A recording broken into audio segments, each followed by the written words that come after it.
최태성, 정선아의 이야기 한국사 37번째 시간, 오늘의 제목은 조선의 문화 1입니다. 조선의 문화 첫 번째 시간 뭐를 다룰까 고민을 많이 하다가 저는 성리학의 나라 조선의 학문에 대해서 얘기를 해보려고 합니다. 조선은 누가 뭐라고 해도 성리학의 나라였고요. 이 성리학의 나라라고 하는 조선의 가장 핵심적인 제도가 바로 저는 과거제라고 생각합니다. 과거제가 무엇이냐? 관리를 선발하는 시험이고요. 여러분 생각해보세요.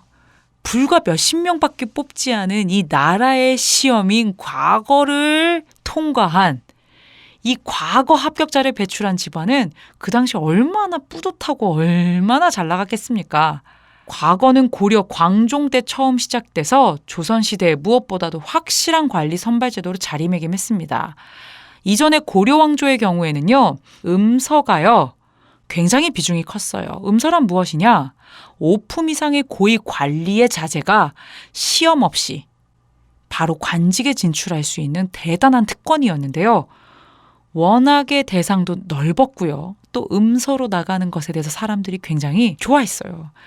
음서로 나가는 것에 대해서 거리낌이 없었습니다. 그렇기 때문에 비중과 영향력이 꽤 셌다면요. 조선의 경우는요. 음서라는 제도가 없어진 것은 아니에요. 하지만 굉장히 대상과 범위가 축소됐고요. 실제로 수많은 이 관직에 나가고자 하는 사람들의 인식도요. 음소보다는 과거로 나가는 게 제대로지. 이게 관리 선발의 핵심이지라고 생각을 했기 때문에 훨씬 더 과거제의 비중과 영향력이 커졌다라고 얘기할 수 있습니다. 자고로 관리다라고 하면 과거 출신인 거죠. 그런 과거는 누가 볼 수 있었느냐?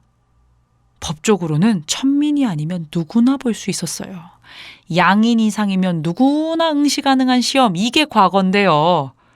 근데 여러분 솔직하게 생각해 봅시다. 이 시험이 쉬워요? 문과, 무과, 잡과가 있는데요. 문과 공부하는 평균 연한이 7년에서 10년 얘기합니다. 고시 공부 10년씩 해야 되는데요. 양인, 농민이요. 밥 해먹고 농사 짓고 생산활동하면서 10년씩 성리학 공부해서 과거 시험 본다. 현실적으로 불가능하겠죠. 그래서 특히 과거 시험 중에서도요. 경전을 통달해야 되고요. 공부해야 되고요. 글 잘 써야 되는 이 문과 같은 경우에는요. 먹고 살 걱정 없이 공부만 몇 년씩 할 수 있었던 그들. 바로 양반이 주로 시험에 쳤습니다. 문과든 무과든 잡과든요. 과거 시험의 문은 결국엔 정말 낙타가 바늘길을 통과하는 것만큼 어려운 일인데요. 과거를 보러 고향을 떠나서 먼 한양으로 발걸음을 옮기는 이들의 마음은 과연 어땠을까요? 당시에는 이 과거가요. 개인과 가문에 영광을 주는 지름길이라고 생각했기 때문에 과거를 보러 가는 것을 임금을 보러 간다라는 뜻의 관광이라고 표현했어요. 빛광자 딱 써서 영광스러운 길이다라고 표현을 했습니다. 그토록 힘들고 험한 과정을 거쳐서 관리해 나가는 그 과거 시험 보러 가는 그 길이 관광이라고요. 여러분 지금 관광이라고 하는 단어가 무슨 뜻으로 쓰이고 있습니까? 그쵸? 여행, 관광.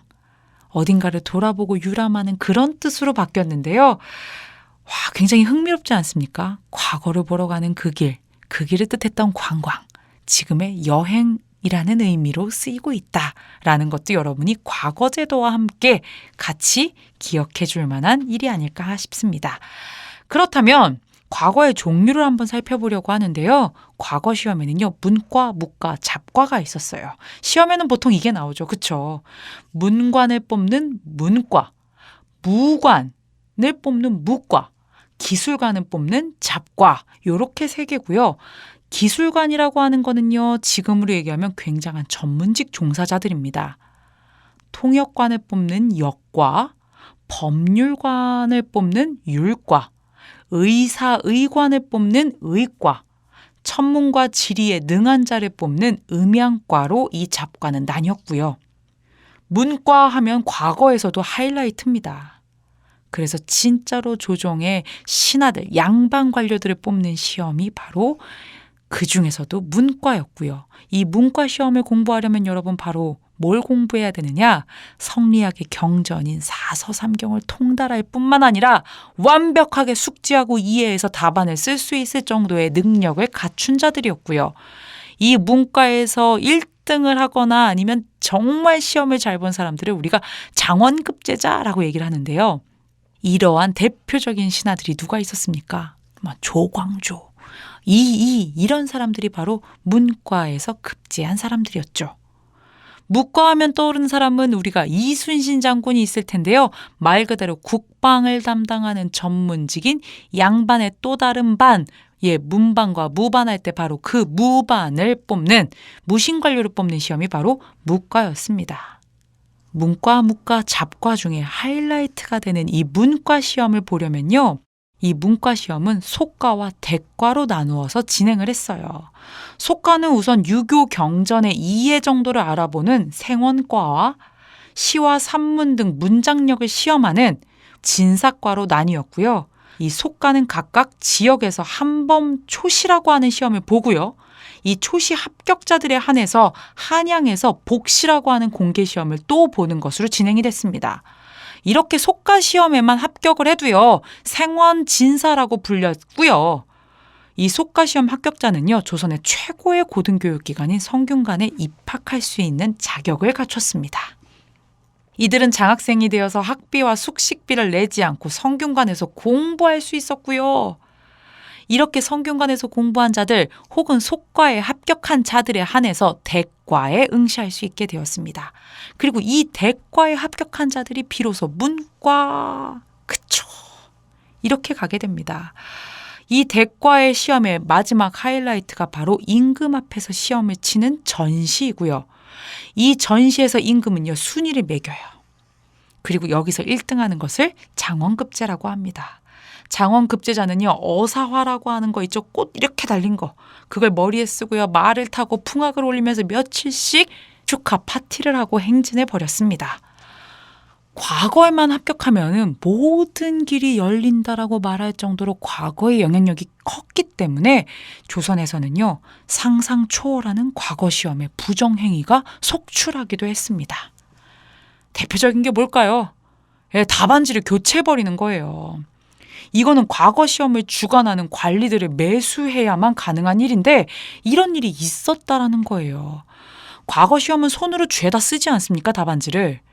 근데 여기 채점에서 부정을 막기 위해서 답안 작성자의 이름을 미리 떼어내고 채점을 해요. 그리고 나서 이 답안지에 나중에 이것을 붙이는 과정에서 합격권에 있는 답안지에다가 이 이름을 척하니 붙여버리는 겁니다.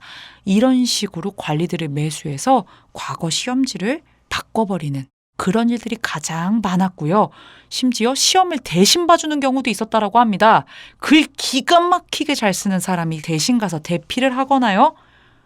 이건 역시 관리들을 매수해야 가능한 일인데 이러한 대필 발각 건수도 꽤 되었다라고 해요.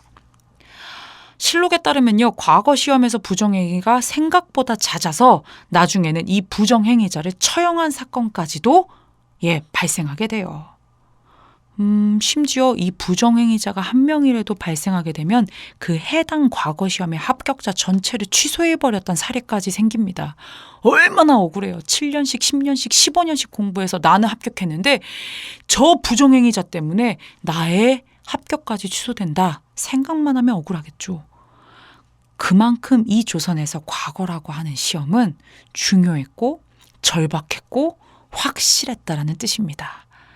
성리학의 나라 조선에서 문과 시험을 통해서 승승장구하는 이 신하들의 모습, 그러기 위해서 잊지 말아야 되는, 정말 있어서는 안 되는 불법까지 자행되었던 과거 시험. 어떻게 보면 대학 수학능력 시험을 보는 지금의 이 시대가 공무원 수험생이 너무나 많아서 정말 모두가 힘들다라고 얘기하는, 어떻게 보면 이 시대가, 그럼에도 불구하고 공정한 시험을 볼 수 있는 이 시대가 조금은 더 나은 게 아니라는 생각까지 드는데요. 여러분들, 이 조선의 과거제 어떻게 받아들여지나요? 지금까지 이야기 한국사 JSA 정선아였습니다.